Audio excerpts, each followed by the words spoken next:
the financing of schools is such a point of contention for me. It really, really frustrates me when I see things like what's going on in Chicago public schools, where it's it's yearly that they're having to cut staff members, to cut teachers, while at the same time, the student achievement isn't where the leadership wants it to be.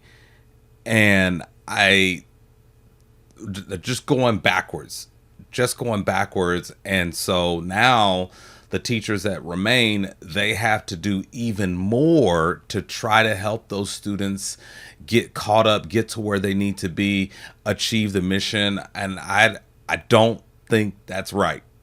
We have we have a lot of financial resources in this country. We can do better.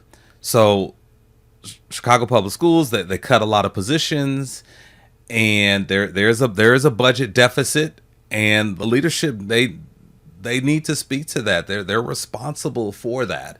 And so now the teachers union is putting some pressure on the leadership, and I think that that's a good thing. So let's see what's going on here. Financial problems are piling up at Chicago Public Schools, facing a growing budget deficit and more cuts from the federal government. The teachers union is now calling on the state to step up and help. WGN's political reporter Taman Bradley joining us with details. Taman. Good evening. It's been talked about for years. CPS finances are a mess. There's no more hiding it. The district is on the clock to close its staggering deficit. The impact of CPS's $734 million budget deficit is starting to be felt. Worried that they might not see their negotiated retro pay until the fall, the Chicago Teachers Union. And so there you, I mean, there's just a lot there. Their negotiated retro pay, they might not get that because of the budget deficit. And I'm gonna dig deeper into this and look to see who's responsible for this, who's been held accountable for this budget deficit. Union is speaking out. They must pass a budget that isn't going to shortchange our students. Last month, the district laid off 161 employees and says it will not fill more than 200 positions.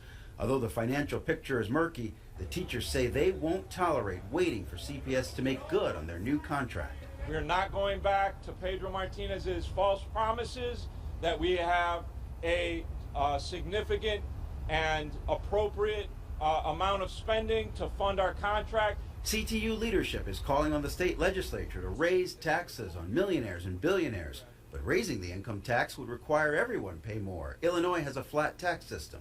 We are here today calling on Governor J.B. Pritzker to immediately schedule an emergency session in Springfield, Illinois, to address the needs of our people, whether it's health care, higher ed, Medicaid, K through 12 education. These cuts are severe as they are perverse, and we won't let it stand. Mayor Johnson. So that is interesting. Like, they've got a flat tax, and so I get what they're advocating for. They want to go after the millionaires and billionaires and give them an opportunity to pay more, and take more from them because they have a little extra more to give, one would argue. But that's not the way it works in Chicago. Everyone would have to pay taxes. Now, here's an idea and I've had this idea for years. I think there should be an opportunity for people, if you want to pay a little bit more into the pot, you want to make a donation, there should be an opportunity for people to make a donation. Like, you go to this website if you want to donate more to K through 12 education in the state. And so I think that I just came with the solution. I just came up with a solution right there. You have a website, make it go public.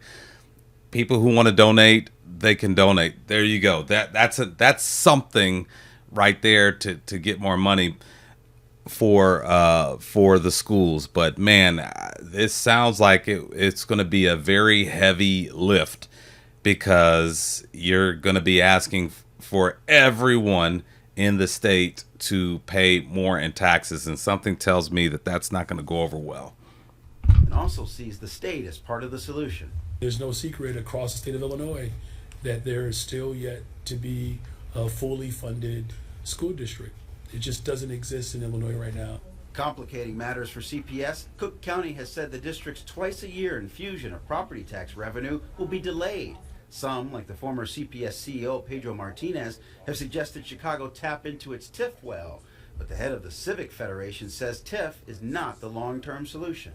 The actual amount of money that exists that isn't obligated in TIF year in, year out is significantly less than $1 billion. CPS could only sweep for half of it on the basis of a decision by the city, which is supposed to make its decisions on the basis of what the city may need, in a world in which we're not supposed to be sweeping TIFs at all. To shore up finances, Joe Ferguson wants the city and state to rethink school spending and revenue sources. He's proposing a state finance authority with control over the CPS budget. At the end of the day, the state is going to have to be part of the solution.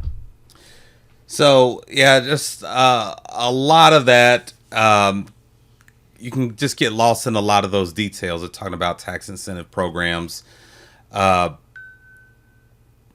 ultimately, they're going to be looking at the state for answers, and so they're going to be going back and forth, having this discussion, and they're ultimately waiting on the state. Well, school is going to be starting very soon, and these teachers, they deserve their raise, and I really, really, really hope that they get it.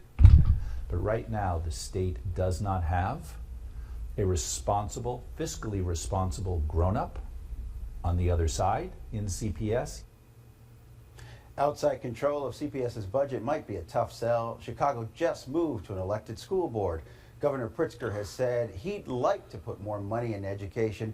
This year, under the evidence-based funding model, the state boosted K-12 funding by more than $300 million. But CPS wants and needs more.